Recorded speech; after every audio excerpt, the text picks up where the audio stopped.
Hey guys, Connor and JD here, and we're here for our webinar where we're going to teach you about how to lose body fat and the best ways to do that. Now JD is going to kick us off with the basics on how to achieve fat loss. Then we're going to talk to you about some of the tips that we've learned being in the fitness industry for a long period of time and that we've helped our clients with, and us personally as well. And then we're going to finish off by answering some of your questions. So JD, take it away, my man. All right, thanks Connor. So what we first got to identify is finding a negative energy balance, aka a calorie deficit. So how we work that? What an energy balance is essentially energy in, which is foods you're consuming through calories, then energy out, so your output, which comes from a number of factors such as your resting metabolism, your non-exercise activity, your daily activity, and also the thermic effect of food. Okay, so if we figure out our maintenance calories first of all, then from there we can figure out how to create a calorie deficit. So how do we figure out maintenance calories? Well, I'm sure most of you at the gym are using like an in-body scan, which will give you your basal metabolic rate, which is a really important number to have to start with, because that will help us identify our maintenance calories. So how we figure that out is we do our scan, we look at the number, we'll say basal metabolic rate. I'm gonna use Connor as an example. So we looked at Connor's scan from the other day, and his basal metabolic rate was 1650 calories. So your basal metabolic rate is essentially what keeps the light switch on. It keeps your heart pumping, it keeps your organs in check, it keeps your blood flow through your muscles. So that's like basically the bare minimum you want to be consuming in order just to sort of survive. So then from there we've got to factor in Connor's activity level. So Connor's quite an active guy, he trains at the gym 5 times a week, he's also an AFL player. So we figured out that Connor's a very active person. So we've got to weigh that into the equation. So we've got what we call an activity factor, ranging from sedentary people all the way up to extremely active people. So for Connor, for example, as we said, a very active guy, we're gonna have to multiply that basal metabolic rate by an activity factor. So we figured his out to be 1.725. So what we're gonna do is we're gonna multiply 1650 by 1.725, which gives us 2850 calories. So that's Connor's maintenance calories. So in theory, if Connor was to eat that consistently throughout the days, throughout the weeks, he would maintain his weight. But I was chatting to Connor before him. I believe he has a goal of wanting to drop some body fat before the new year. I do. I'm heading up to Bali early in the new year, so I want to make sure that I'm nice and lean for that. So I'd like to lose probably about 2 kilos in the next month. Okay, so Connor's got a goal of losing about 2 kilos of body fat. So that is quite what we would say is like an aggressive way to approach it. So he's got only a month or two, so we would have to figure out how much of a deficit we want to create. So based on what he's telling me, his goal, we want to create a slightly larger deficit than someone with more of a long-term goal. So the only downsides of a large deficit would be the potential loss of lean muscle mass, which is what we sort of want to avoid. So what we're going to do is we're going to find Connor's baseline calories, and then from there we're going to subtract roughly around 500 calories to create that deficit for him to lose body fat, which would equate to around 2350 calories per day. So with that, Connor will be in a deficit, and he will be losing weight and body fat to reach his goals for his Bali trip. Okay, so from there, once we've identified how many calories we need to eat, we need to figure out the next most important thing, which will be our protein. So a lot of people come to Code 5 and they don't eat enough protein in their diet. So once we start introducing protein, they will start to see the benefits and start to see, getting lean muscle, losing body fat. So what most research out there suggested, if we want to consume enough protein, we need to base it off sort of our body weight. So everyone's a little bit different. So if you're eating between 1.5 all the way up to 2.8 kilograms per protein, that's going to create enough protein for not only to maintain and rebuild muscle, but also help with fat loss as well. So now what we're going to do is we're going to go into our fat loss, what we call a fat loss pyramid. So Connor's got a lot of experience. A lot of people have approached him throughout his fitness career and have always come to him, asked so many questions, and we always try and keep it basic as possible. So what Connor's going to do now is go into that pyramid in a bit more detail and just explain the basics. Thanks, JD. I certainly have. I've seen and heard it all. People coming into the gym on water-only diets, juice-only diets, the lemon detox diet.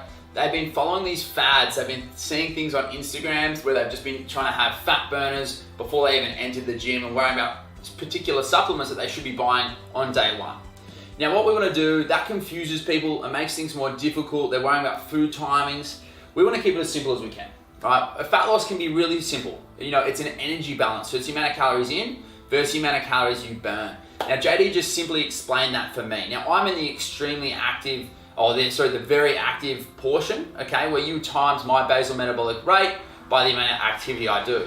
But if you're sedentary, it's 1.2. If you're lightly active, it's about 1.375. Moderately active, 1.55. Very active, which is what I was, 1.725. And then extremely active is 1.9, okay? So that's how you work out, and you want to be in that calorie deficit to achieve fat loss. So it's simply calories in versus calories out. The next thing, guys, is going into your macros. So JD also touched on that in regards to protein, making sure you're getting enough protein.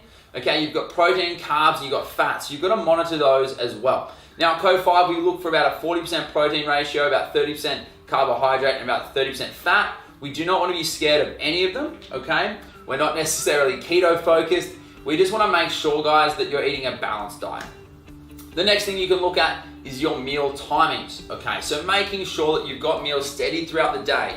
But at the end of the day, we just want to be in what, JD? The energy balance is the most important thing for fat loss. Exactly. So a lot of people love to come in and say that they want to skip breakfast, do intermittent fasting, or they might on one day not eat at all. Whatever works for you is fine with us. It's only more when you get to the peak performance of elite athletes that you want to really worry about your meal time. That's really important. So like athletes, they're a rare breed, they're religious with their training, but so they got to go very micro with the details. But if you're just an average Joe, like most of the people at Code 5, meal timing is not going to make or break your fat loss goal. So if you, for whatever reason, skip a meal or miss out a meal, it's not going to affect your fat loss results at all. Exactly. The next one, guys, is hydration, okay? It is extremely important to be hydrated while you're on a fat loss journey. Make sure you're drinking plenty of water and monitor it as well. Carry around a water bottle. It's a big tip of mine. Then the last one in the fat loss pyramid, guys, is supplements. And funnily enough, I mentioned at the start because everyone comes in and wants to know the best supplement for fat loss. But at the end of the day, it's calories in versus calories out. So making sure supplements is the last thing that you guys want to be looking at, okay? You can implement a supplement plan, JD, if you might not be hitting your protein goal. Okay. Yeah, for sure. So think of supplements as like the icing on the cake, literally. If everything else is in track, supplements can give that extra 5 to 10% boost. But supplements are generally there to supplement things you're not getting in your diet. So if you don't, say, eat enough fish, you might want to supplement with a fish oil. If you're not getting enough greens in your diet, that's where a green powder might come in. If you're not eating enough protein, that's where a protein powder can come in handy. So think of supplements as just as the icing on the cake to everything else you've created so far. Exactly. So that, guys, is a fat loss pyramid. We're going to be moving on to some tips for you guys for a really good result on your fat loss journey and how to maintain the result as well.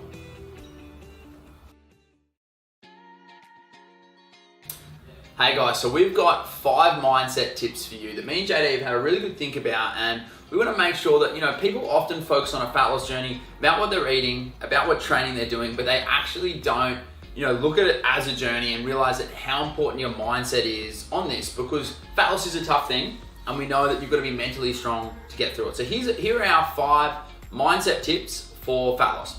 Now, the first one is you just want to focus on creating good habits, okay?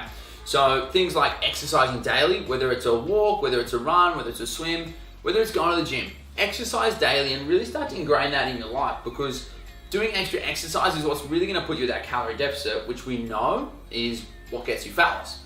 Obviously, on top of that, with exercising, just creating the healthy eating habits too. We know it's so important to make sure that you actually focus on what you put in your mouth, but it's a habit, right? You don't want to go for a month hard and then ease off for a month, okay? So the first one is look at it as creating healthy habits for life.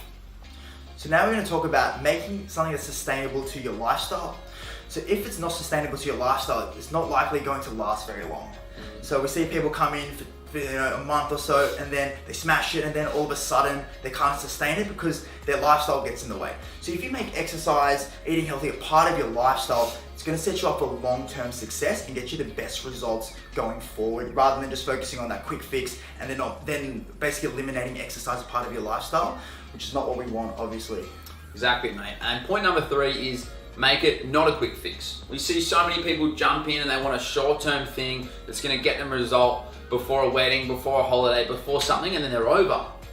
It's not a quick fix. I want you to picture your fat loss journey as a marathon, right? We know there's a lot of training that goes a lot of involved. obstacles along the way. You know, you're gonna get cramp. You're gonna get people falling down in front of you. You might not train properly for it, but you have to be consistent, right? It's gonna be a marathon, okay? And that's the way we've got to look at it. So in your mindset, you know that it's a marathon, it's never a sprint. So you're gonna have ups and downs, you're gonna have some issues along the way, but making sure that you really, really do be patient and trust the process, right? Yeah, so like, you know, the best results are going to come to those who are patient, because they're going to understand that it is a process and it's not a quick fix. So you're not going to be losing weight every week, you're not going to be gaining muscle every week, you're not going to be losing body fat every week, but it's all about understanding that's part of the journey and the process of a fat loss journey. Like, there's going to be so many ups, so many downs, but at the end of the day, once you achieve that goal, you're going to feel so good about yourself that you're going to continue it long term and you'll reap the rewards of trusting the process. Definitely. And the final one, guys, we have is, be accountable, okay? It really takes a strong will to call yourself out and really call yourself on your own bullshit at the end of the day on why you're missing sessions or why you're not training consistently, okay? You've got to keep yourself accountable. If you find that difficult, then my biggest tip in that is invest in someone, invest in a coach, invest in help. Because accountability is a real key for long-term fat loss. Could be a friend, it could be a coach, you create that gym buddy, you create that culture where you come consistently, because consistency is the key, guys. So remember, be as accountable as you can, keep yourself accountable, make sure you have that friend or that coach to help you along the way, and that's where you're gonna see amazing results. Now, these were mindset tips, guys. This is to help you create that mindset for fat loss, all right? If you focus on these, you take the bullshit out of it and you really put it on yourself, we know you can achieve great things.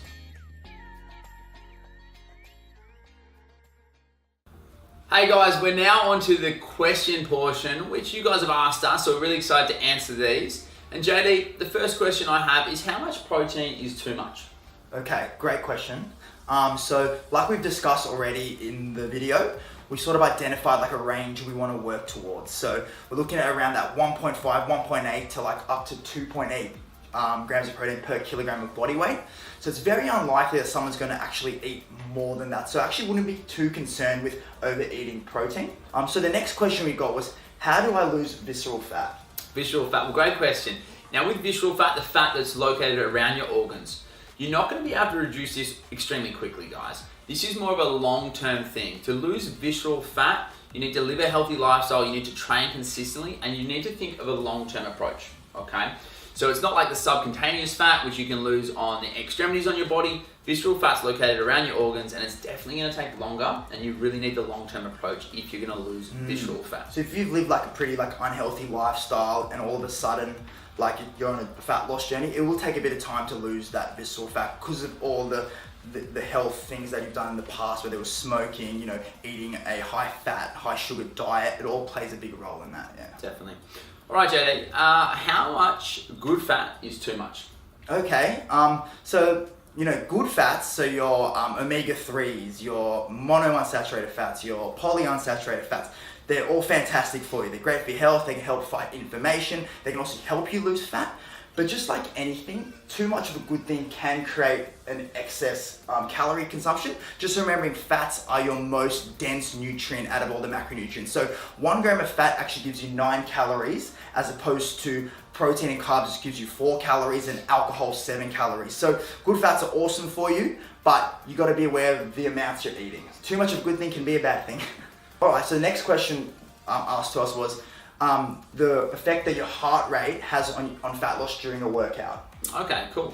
Well, essentially what you want to look at for your heart rate is, if you want to be what they call in a fat burning zone, JD, which we see a lot of bodybuilders do, is being in between the 50 and 70% in their heart rate.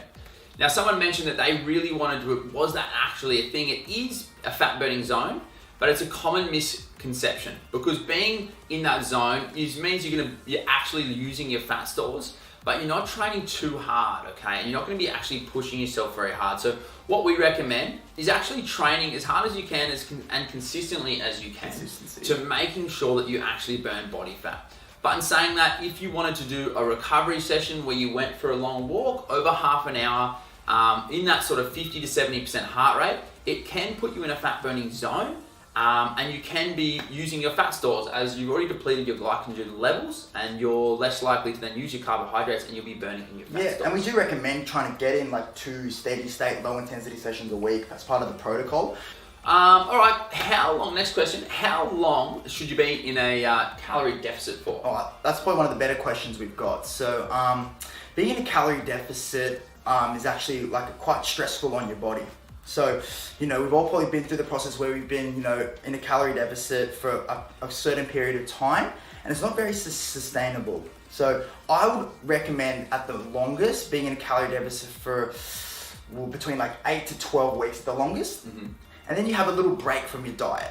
Take a couple of weeks off where you sort of just eat a little bit more. It's going to be great for your body. You're going to feel great in the gym. And then when you're ready to lose body fat again, physically and mentally, then again you go in that deficit cycle. So it might be like another 8-week fat loss phase, 2-week diet break, 8-week phase, 2-week break, because your body will not react very well to if you're in a calorie deficit for an extended period of time, because it's a stress on your body. Next question, and this is quite a common question, is can you target where you lose body fat through exercise? So if you do 1 million sit-ups and you get a 6-pack on, can we do that? Mate, I wish, otherwise I'd have a 6-pack.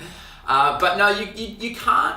There have been some studies proven in the past where they might have found small spot reductions before, but overall, essentially, where you're putting on your body fat is generally where you're going to lose it. So if you put on your body fat first, in your midsection, then generally that's where it's going to come off last. Think men and women.